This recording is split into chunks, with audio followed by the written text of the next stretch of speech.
You are listening to Rabbi Aryeh Wolbe of Torch in Houston, Texas. This is the Thinking Talmudist Podcast.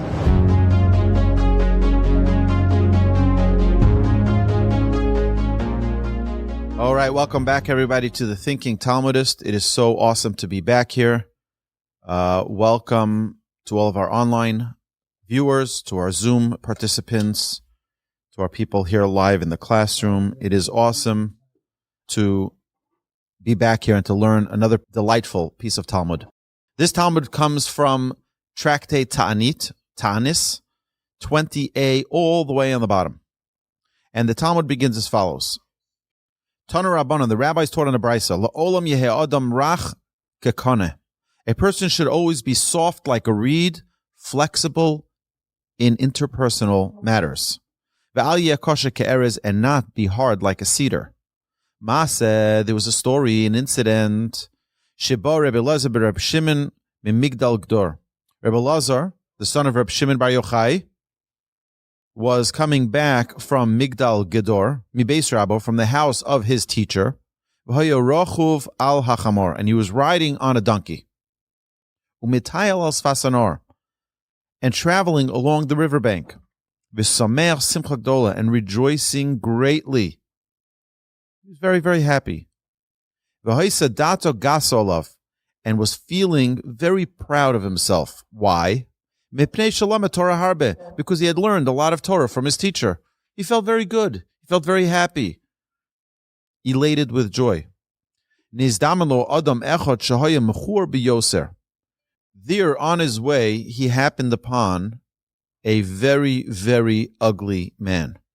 A very ugly man. Talmud says he was exceedingly ugly. Amar lo, he, the ugly man, said to Rabbi Elazar, the son of Rebbi Shimon, Shalom alecha Rebbe, peace be upon you, my teacher. V'lo hichzulo, but Rabbi Elazar, he did not return the greeting to him. Amar lo, instead he replied, Reika, empty one. Kama mechur oisoi ha'ish, how ugly is that man? Shema kol bnei ircha mechorin kamoischa, are all the people in your city perhaps as ugly as you? Amar lo, he, the ugly man, replied, Eini yodea, I do not know. Elalech ve'amor le'uman sha'asasani kama mechor kli zeh sha'asisa. He said, go and tell the craftsman who made me how ugly his vessel that he made is.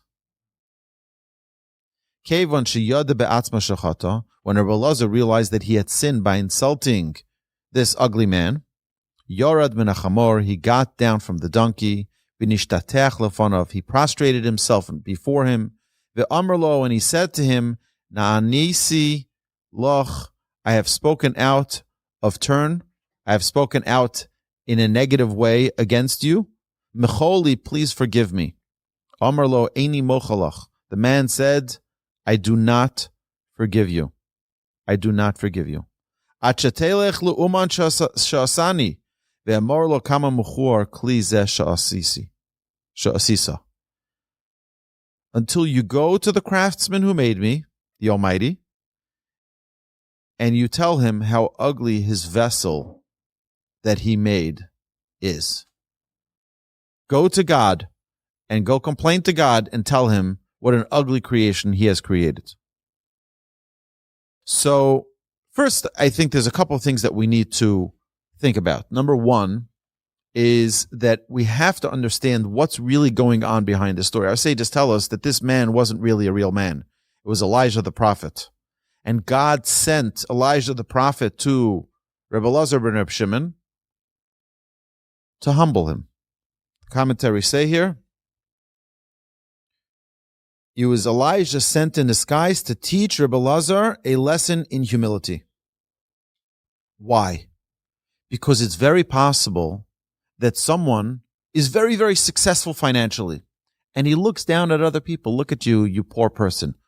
And what we're learning here from the Talmud is that any time a person has privilege, any kind of privilege, they have to remember that it's a gift from God. And the people who were not granted that gift, it's also a gift from God. Meaning there's a big picture here that a person must understand how the world operates. You think you're so privileged because you're so smart, because you're so talented, because you're so great? No, no, no, no, no. Remember that there's a creator. There's a craftsman. And the craftsman gave you certain blessings and gave them different blessings.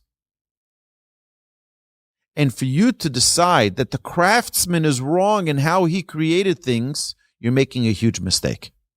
Which is why when Rabbi Elazar and Rebbi Shimon was telling this poor ugly man, he was begging for forgiveness. Please forgive me. Please forgive me. And he said, no, I'm not going to forgive you till you go to my craftsman and tell him what an ugly creation he created. What does that mean? Meaning you need to not lose the link of where everything comes from. The minute you understand that everything comes from the Almighty, those who are successful and those who are more successful, those who are less successful, those who are more gifted, those who are less gifted, you know what? Someone who plays piano very, very well. Someone who speaks many languages, very gifted. They laugh. You only speak one language. Me, I have great talent. Look what a piano I play. You don't know how to play piano. Uneducated. People who are great speakers versus those who don't know how to speak well. There aren't gifted orators. Those who are great writers can look at those who are not great writers. Those who are gifted athletes can look at those who are not gifted athletes. Those who are very, very bright and intelligent can think about those who are not gifted and intelligent. You know what? Before you disparage another person by not having the virtues that you have, that you were gifted with, you have to know there's a craftsman who created everything. And he gave you exactly what you need in order to succeed. And he gave them what they need in order to succeed. Everybody's here on a mission. Everybody's put on this earth to succeed with the cards that they're dealt, the hand that they're dealt. And if you play your cards right, come up to the heavenly courts and they're going to roll out the red carpet and going to say, hey, Ed, look what an amazing job you did. We gave you difficult upbringing. We gave you difficult circumstances. We gave you this, and look what a man you made out of yourself. They're going to roll out that red carpet. We gave you opportunity. We gave you challenges too. But look what you made. It's like, you know what they say? If life gives you lemons, drink tequila. Right? Do something with it. That's not the way the saying goes. I know that. Right? But the idea here is that don't look at the world on a surface level. You have to look at it 3-dimension. There's a depth to it. God gave every single person the skills, the talents, the abilities, the qualities, the virtues, the flaws that they need to maximize themselves. Which is why, if you look at this story is such a masterpiece because it's giving us the full depth of what life really is. Nobody is born perfect. Everybody is born imperfect, but we're given the exact tools we need, each individual their own unique tools to make their life the best. That is the challenge of this world. The problem is we've been instilled from childhood we're all the same. Equality. Everybody's got the same. It's not true. Everyone's unique. Everyone is special. You know, Einstein, had he been alive today, would be heavily medicated for his ADHD, for his this, for whatever it was. We would never think of Einstein as being the brilliant mind that he was. He's just some goofy guy. You know, when the inventor of the light bulb failed 10,000 times, and finally, he was able to get the light bulb to work. Wow. They said, look, you wasted 10,000 opportunities. He says, no. I learned 10,000 ways in which it won't work. We can look at our failures as failures, or we can look at them as part of our success. We can look at every challenge we have as not being a tool to complain. Oh, look at my life. It's so miserable. My father was this and my mother was that, and I never got it right, and everyone gave up on me. All of those things are part of your greatness. It gave you the challenge. I'll give you a story. It was summer of 1999. I went to Memphis, Tennessee. And at the end of the summer, we got together with the whole community. It was just a bunch of yeshiva guys. We went out there and we ran programs for the kids and for the adults. We had learning programs at night. A bunch of single guys. We just made activities for the synagogues and for the kids who were in the summer camp. We just did great activities. It was a real great energizer and a great boost for the community. So we got together, the whole community got together in a goodbye party at this big banquet and barbecue. It was fabulous. And then someone got up and said, oh, what are we going to do? This was such an amazing, uplifting summer. How are we going to stay in touch? So I said, I was like, I can send out a weekly Dvar Torah. I can send out every week on Friday. I'll send out a little thought on the Parsha. And like this, we'll be in touch. Okay. Great idea. We love it. And I wrote the first week and I sent it. And then I told my brother about it. I told my brother, one of my older brothers. And I'll never forget this. I'm so grateful that he did this.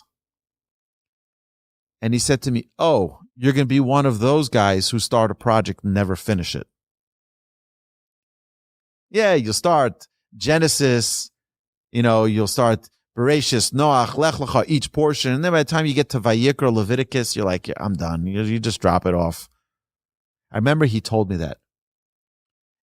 And it is only because of that one statement, that I didn't fail 1 week in sending a Dvar Torah.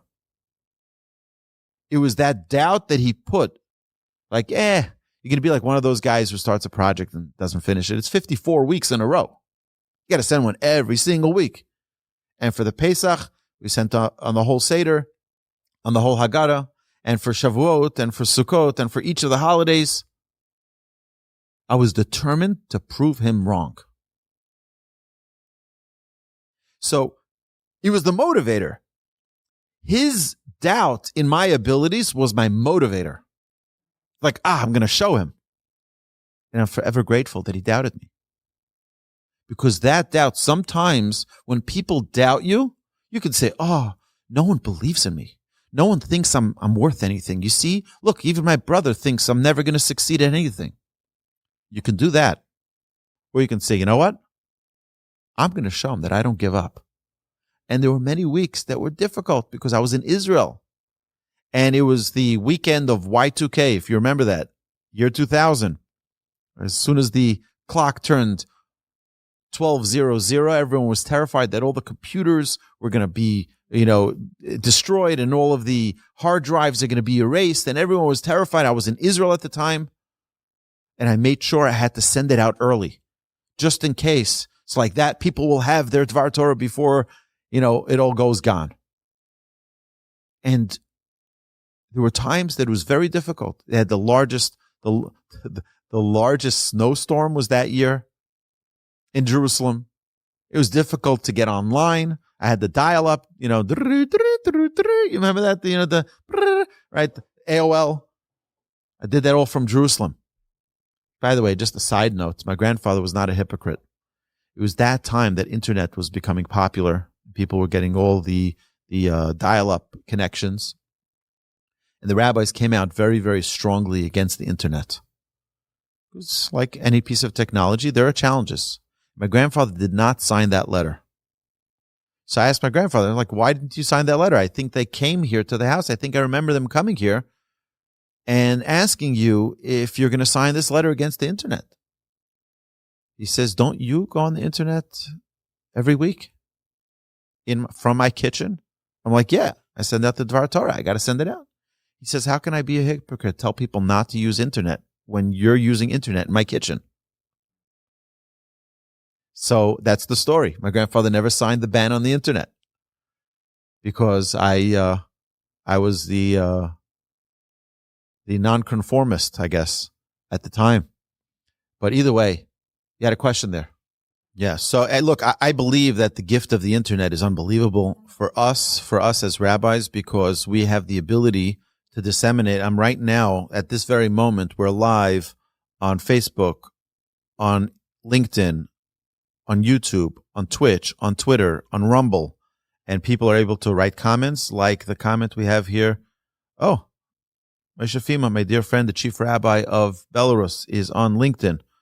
And he, I guess, is not in Belarus. He's probably in New York. And he wrote, great class and the best rabbi. Thank you very much. But I can see the comments that people write. This is live online. And we have people here on Zoom. And we have the podcasts that are going to go out later. And it's unbelievable that we can share Torah right here from Houston, Texas, to the entire world. And even in person. I've gotten a lot of feedback from soldiers who are in crazy places, who've written us, and, to myself, to my brother, to the other podcasters at Torch, that they're listening and they're taking this inspiration. And whoever's out there, wherever you're from, please drop us a note. Send me a note. I'd love to. It'll make me so happy to know that someone in Anchorage, Alaska, is listening to these podcasts. We have, thank God, close to 100,000 downloads every single month.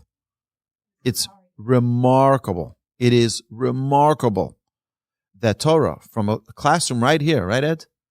Right here, is going across the world, and 100,000 downloads a month. And then we have on video, which is not counted as part of that number. So we're deeply, deeply grateful that Hashem has given us this vehicle. But you're right, there could be a challenge. With everything that there is good, there's also the opposite. With everything that there's blessing, there's also the possibility of the opposite. And here what we're learning in this Talmud is that every single challenge is also opportunity. This guy was teaching Rabbi Elazar ben Rebbi Shimon, Rabbi Elazar, the son of Rebbi Shimon. He was teaching him a lesson here. You think you have the picture by what you see, but know that there's a whole nother picture behind it. The picture behind it is that there is a craftsman. That craftsman, the Almighty, the creator of heaven and earth, gave every person exactly what they needed. I want to tell you an amazing story. Speaking about ugly, I get very emotional from the story, so please forgive me. There was a young man, a young Hasidic man, whose father was a big Rebbe. And the way they used to do it is they used to have the Rebbe, and he would have, usually if he's the head of a dynasty, he would have his child marry the head of another dynasty's child. And they would meet and they would talk about it. And then the couple would meet each other. Because the halacha, the Torah says, even though people think there's this thing called arranged marriages, and we have a whole podcast dedicated to it on our Unboxing Judaism podcast. I recommend that our viewers listen to it. The Talmud says, and the Torah says, it is prohibited. You are not allowed to marry someone without meeting them, seeing them, and approving it. There's no such thing as arranged marriage. Oh, you're going to marry them whether you like it or not. That's not true. That's good for a movie on Fiddler on the Roof. It's not true. It's not the way it works. Either way. So this head of this dynasty and the other head of the dynasty, they think it's a good idea. They talk about their children. They're like, you know what? It's a good match. They put them they can meet together, sit in a room together, to see that there's a chemistry, to see that there's an attraction. And the girl looks for a second at the boy, and she's like, this is not happening. This is the ugliest guy I've ever seen in my life. I don't want to marry him. And she walks out of the room and she says to her father, this is not happening. I'm not marrying this guy. So the boy hears this, and the boy says, I just want to talk to her for 1 minute. Just 1 minute. They go back into the room. And he says to her, I want to tell you something. You know, there is a special decree in the heaven 40 days before a child is born, which decrees this person to this person. And the souls have a vision of the person they're about to marry, they're going to marry. He says, 40 days before my creation, my neshama, my soul, saw you. And it was declared that I was going to marry you. But I looked and I said, you were so ugly. So ugly. I said, you know what? Hashem, please, give her all of my looks. Let me be the ugly one. Let her be the beautiful one. She said, this is the guy I want to marry. You know, sometimes we look on the surface. We're like, oh, so ugly. We don't know what's behind that. We don't know the depths, the challenge. Ugly, I don't mean in superficial, external looks. We see things, we see actions. We don't really understand what's going on behind it. It's like a photograph. It's a snapshot of a single moment. But when you look at a video, you're able to see what happens before. You're able to see what happens after. You're able to get a full perspective. And even then, it's only one-dimensional. You only see the eyes that are showing you. You only see that perspective. You don't see the full dimension of it. Our sages here in the Talmud are telling us there's so much more to the story. What Rabbi Elazar ben Rebbi Shimon failed to see. This man was not an ugly man. There's an entire picture here that you're not seeing. You're looking just on the surface. Dig deeper. There's so much more to the story. There's so much more to every single individual than we just see on face value. Our life needs to be a life of depth. You meet someone. Don't just judge them by what you see. You see them walking around in the supermarket with a child with their tablet in their hand, and you're like, neglectful parents. And we're convinced of that. You just stuff your child with a tablet in front of their face so that they don't bother you. We already have a whole story drawn out. I know I'm at least guilty of that. Not putting my kids in front of a tablet, but making that judgment. And here the Talmud is telling us, correct your view. Aryeh Wolbe, that's not the way you should be looking at people. You should understand that there's an entire story here. You're not going to see the whole story. You know who sees the whole story? The craftsman who created them. He gave them certain challenges that they're coping with. He gave them certain things that you'll never understand those challenges. Certain people have certain traumas, certain things that they've gone through in their lives that we'll never be able to comprehend. Who are we to judge? Just put a label on them. You ugly man. You careless parent. Without knowing the full depths of what's going on. Humanity is magnificent. Humanity is perfect.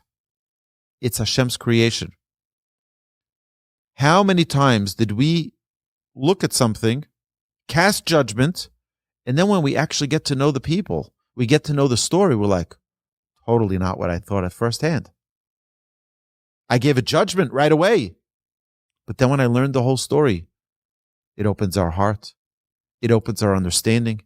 It opens our compassion, our love. This is so fundamental.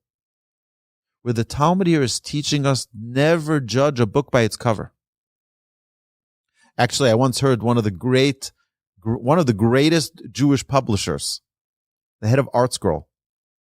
He once said, anybody who says don't judge a book by its cover clearly never sold a book. It's only the people who never published books that say that.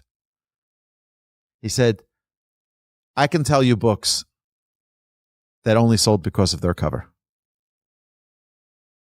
Make a nice cover. But the truth is, you can't judge a person by what you see.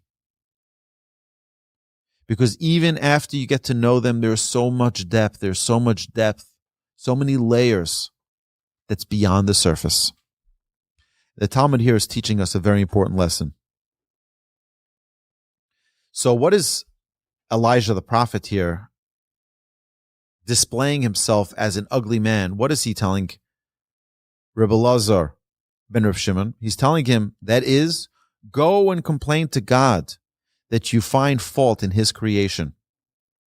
It is inconceivable that Rabbi Elazar's refusal to return to the man's greeting and his sharp response was occasioned solely by the man's hideous appearance. Rather, it is logical to assume that the man's looks made him appear uncouth and thug-like.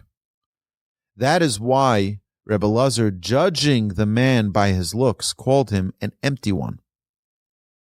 Rabbi Elazar judged the man's attempt at a greeting as a provocation of a ruffian, which thus prompted his acerbic retort. So he thought, he's like provoking me. We have to understand, there is so much that we do in our lives that people misjudge. How many times did someone just assume about us that we were evil intentioned without knowing the true story? And if they only understood, they wouldn't rush to judgment. It's like when we're driving and we see someone driving like a crazy person, you're like, crazy driver, so aggressive, road rage. Were we ever rushing to a meeting? And we're like, I'm sure they understand that I'm just rushing. I'm sure everybody understands. And now we're that guy. If they only understood how important this meeting is, I got to close the deal. I have a doctor's appointment. Everybody understands. People understand I'm just rushing. I don't always drive like this. No, people don't. But people would if you judge them properly as well. The entire system of how our world operates is that we get what we give. The world is a mirror. The world is a mirror a number of ways. The first way is that everything is a message, like we learned this week in our Parsha Review podcast. This week we talked about how the spies who went to look at the land of Israel didn't take a lesson from Miriam. Miriam was punished because she spoke negatively about her brother. The spies are punished because they spoke negatively about the land of Israel. Didn't they learn a lesson? They just waited 7 days for Miriam to purify herself from her case of tsaras. It took 7 days. Everyone waited for her. Everyone, why aren't we moving? Let's go already. Why aren't we going anywhere? Miriam is in quarantine. She sinned. She spoke negatively about her brother. Everybody should have learned that lesson. And now the leaders of the tribes are sent to Israel. They spy on the land, and they speak negatively about the land of Israel. And they all died. All 10 who spoke negatively about the land of Israel. There was a disease, a plague, and they all died. Why? You were given a lesson and you didn't learn from it. You were given an opportunity, by the way, not only that, the people who accepted the foul report about the land of Israel, they also didn't merit to go into the land of Israel. All the people who cried about this negative report from the spies, they believed the false report. God says, you cried? I'll give you something to cry about. None of you are going into the land of Israel. And they all died in the desert. It was the next generation that merited to go into the land of Israel. Yeah. Right. So there's a thing like this. God promised the Jewish people, he promised Abraham, Isaac, and Jacob, he promised the tribes, he promised Moshe that he's going to bring us into the land of Israel, the promised land. Everybody knew this. Everybody knows this. This has been the conflict of the entire world. There are more condemnations on the land of Israel from the UN than all the other countries combined. There are more condemnations to the people of Israel and the land of Israel and the state of Israel than all the other nations combined. What's going on here? This is a treasured land. This is God's promised land. This is the land that God says is the land of flowing milk and honey. It's the land that's supernatural. It's the land that doesn't follow the laws of nature. It's the land that if you don't follow its laws, it'll spit you out. There's no land like that on planet Earth. You go to Serbia, you go to South Africa, you go to China, you go to Grand Teton National Park. Nothing's going to happen if you rebel against the land, so to speak. If you do that in the land of Israel, the land spits you out. It'll give you a reason to flee from the land of Israel. Unbelievable. You don't have something like that. By the way, when the Jewish people did not inhabit the land of Israel, there was zero vegetation in the land of Israel. Nothing. The fields were barren. They didn't grow anything. The Jewish people come back to the land, flourishing. You have vineyards everywhere. It's unbelievable. The agriculture of the land of Israel is the finest on planet Earth. But only when the Jewish people lived there. We were in exile. We still are in exile. Which is why there's still anti-Semitism in the world. So yes, everyone's got their story. But you're talking about God's land in a negative way? God's land? The promised land? And the Torah says, we read this in our Parsha Review podcast just yesterday, at the end of the podcast. It says, "V'hayinu be'einenu kechagavim v'gam be'einehem." We were in our eyes like grasshoppers, and also in their eyes. Sages explain, you know why the Torah says it like that? If you think low of yourself, others will think low of you as well. If you think fine of yourself, you think righteous of yourself, you think, that doesn't mean that you're an arrogant person.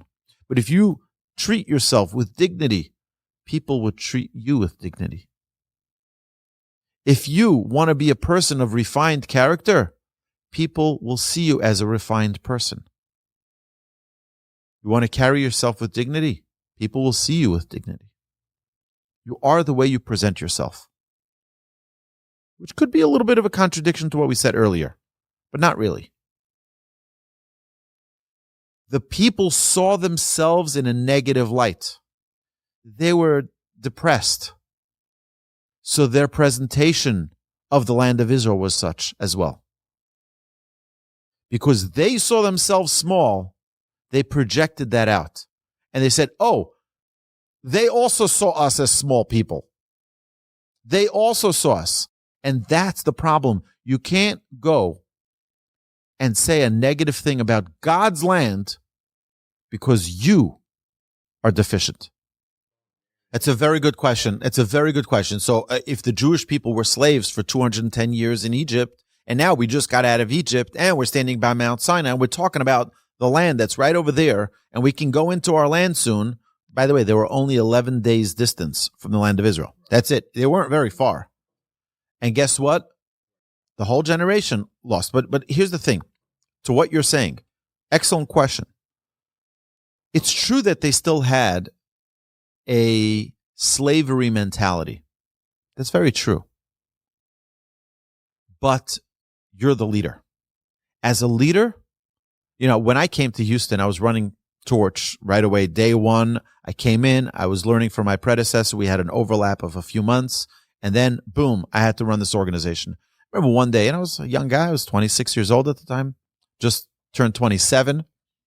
And I remember one time, it was tough. You got payroll, and you got staff, and you got this, and you got that. You know, all these different components of an organization. And I remember one time I met one of the leaders in the community. And we went for lunch. He said, "Nu, how things going?" I was a little bit like down, like, you know, it's tough. I don't know. It's like, you know, one of those rough days. They said to me, "Don't ever talk like that. You have people who look up to you.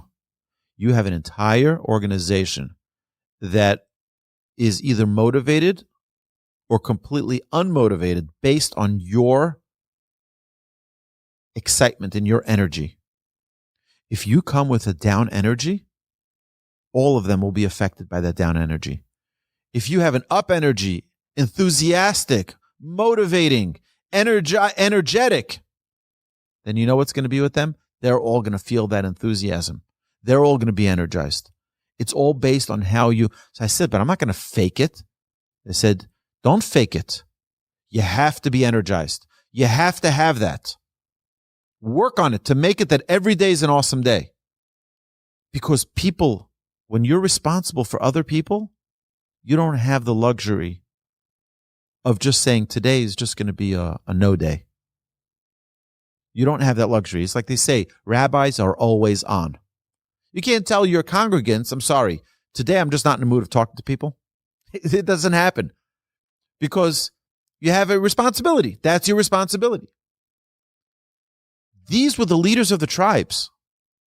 You have a responsibility towards your people.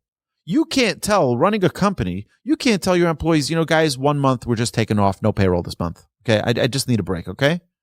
It doesn't work. You have a responsibility. The same thing is with the leaders of the tribes. It's true, you may be dealing with some personal stuff. Your wife yelled at you last night. Okay, so what? You show up with a smile on your face. You're a leader. And as a leader, you got to step up to the plate. That's why I have a little bit of an issue with this new thing in the Major League Baseball. They started this new thing that you get a certain amount of days off. You can take days off. I don't know what they're talking about. Cal Ripken Jr. had the record of the most consecutive days. I think it was like 2,500 games without missing a game. Starting to take off now? Well, what's going on here? Take off days? You got a job. Show up to your job and do it. All it is to swing a bat and to take the field. I understand it's more complicated than that. Okay. But it's sort of this mentality that's like, no, it's okay. I need the time off now. You have 6 months off.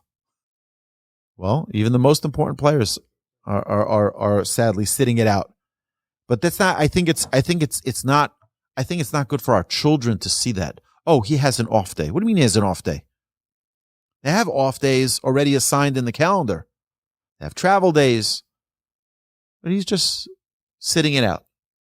I feel that that's not leadership. Leadership, now, a person has to know their strengths. They have to know their weaknesses. They have to know when they need a vacation. I once called my rabbi, and I was talking to him about some of the challenges, and he says to me, you know something? I think you and your wife need to go on a vacation. I think you need a little break. I said, yeah, we took a day off. We went to, he says, no. I said, a vacation. You need to go for a week or two and just get out of the country, get out of the city, and off. Power off. Sometimes you need to do that. And every person needs to know themselves. But that's a special case where that is part of your re-energizing. As a general principle, like a doctor can't just say when his patient comes into his office, you know what, I have no patience to see you today. Patience, right? I have no frame of mind to see you today. Come back tomorrow. What does that mean? Doctor, would you do that? No, you can't do that. You're responsible. People are dependent on you. And when people are relying on you, people are dependent on you, there is no such thing as like, I'm off my game today. You better be on your game today. People's lives are dependent on you. The heads of the tribes, they have a responsibility. And their responsibility is to every single person in their tribe. They look up at them. And look, the entire Jewish people sinned because of them. They believe these false reports on the land of Israel. And Joshua and Caliph, they get up there and they say, guys, and they tear their clothes because they realize this was a terrible moment for the Jewish people to get their attention. And the guys, that's not the true report on the land of Israel. The land of Israel is Tova hi me'od me'od. It is a very, very good land. It is a very holy land. And it's an amazing place for us. Unbelievable opportunity. We could talk another time about why they said the negative report to begin with. There was something going on there. It's not just that they gave a bad report. It's that it's a land that's very, very polarized. It's a land of you're either all up or all down. There's nothing in between. There's no let's just go on neutral. It's either drive or reverse. You have the highest land in Israel, which is Jerusalem, the highest point of the earth, and the lowest, which is the Dead Sea. It's a land of extremes. You have every type of terrain in Israel. You have every type of temperature.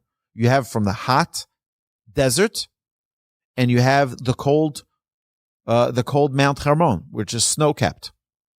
All in New Jersey-sized land. You have rainforest-like terrain, and you have beaches. It's just you have everything in the land of Israel. And that's a little bit, perhaps, of what the leaders of the tribes, when they came back with this negative report, it's a land of extremism. You're either this all the way there or all the way there. There's nothing in between. There's no neutral ground. Just want to be a nice guy. No. You're either righteous or you're kicked out of the land. And that's perhaps what they didn't like.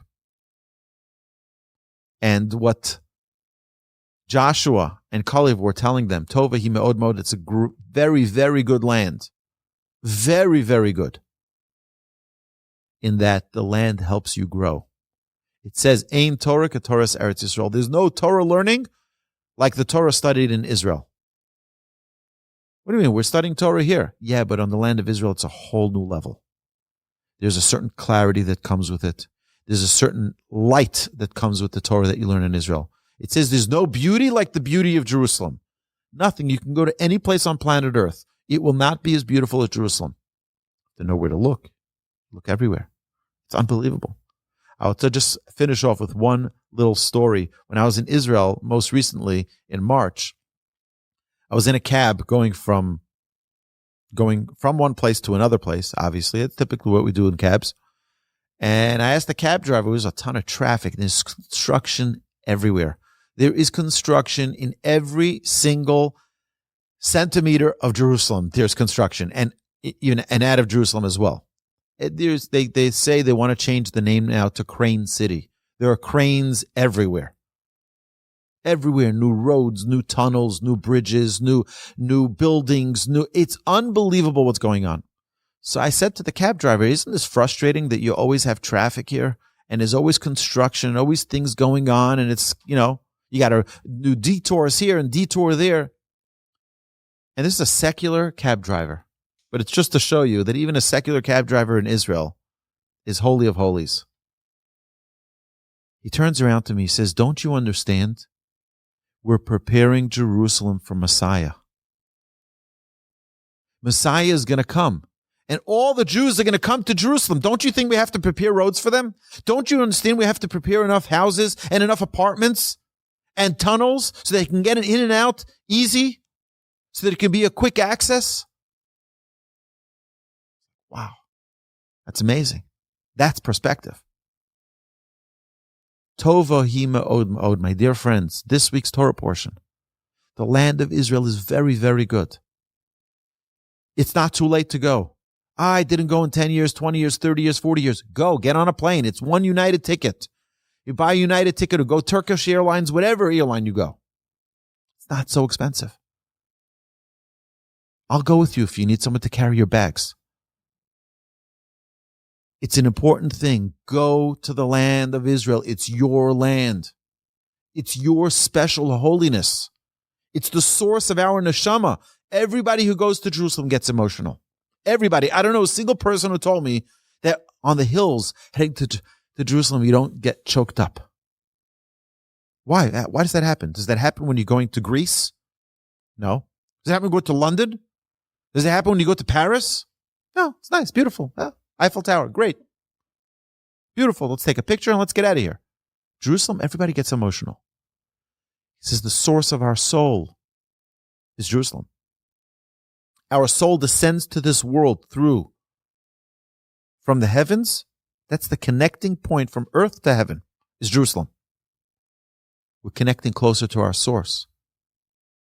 Hashem should bless us all, that we should not only merit to have Messiah come in our days, and that we should see Messiah with our own eyes and to greet him at the entrance of Jerusalem. But we should also merit to see the depth of every single human being. We should have the merit to see the depths of our own selves, the real us, the capabilities that we're gifted with. Hashem should bless us all with unbelievable connection with the Almighty. Amen. Shabbat Shalom.